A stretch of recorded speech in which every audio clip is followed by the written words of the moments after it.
मासा, आप मुझे एक भरोसे छोड़ के गई। आप नहीं होती ना मासा, तो ये मेरी बहुत टांग खींचते। आपको याद है मासा, कहते थे कि मैं आपकी पूंछ हूँ, लेकिन मैं आपके पीछे पीछे जाता था। मैं अपनी माँ की पूंछ हूँ। मासा, मैं आपके बिना कहाँ जाऊँ, क्या करूँ, मेरे कुछ समझ नहीं आ रहा। मम्मी साहब, मनु से ज़्यादा बुरा हाल मेरा हो रहा है। आपने हमेशा सुन देना, मुझे अपनी मम्मी से पहले आपकी याद आती है। घर के आप खुद ही चली गई। मम्मी साहब, मैं ना आपको दिन में 20 बार वीडियो कॉल करूंगी आपको। सुनिए ना मम्मी साहब, इससे अच्छा ना कि आप घर वापस आ जाइए। प्लीज प्लीज मम्मी साहब, घर की रौनक ना बच्चे होते हैं, पर हमारे घर की रौनक आप है।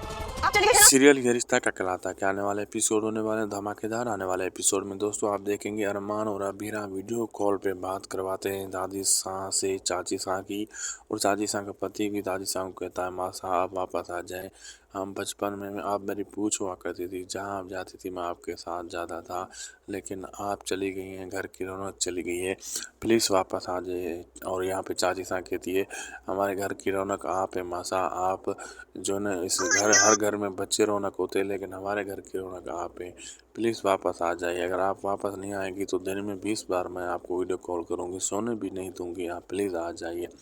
और यहाँ पे दादी शाह की आंखों में आंसू भी आ जाते हैं। अब आगे देखना मज़ेदार होगा क्या क्या होने वाला है। वीडियो अच्छी लगी तो लाइक शेयर सब्सक्राइब करना ना भूलिएगा।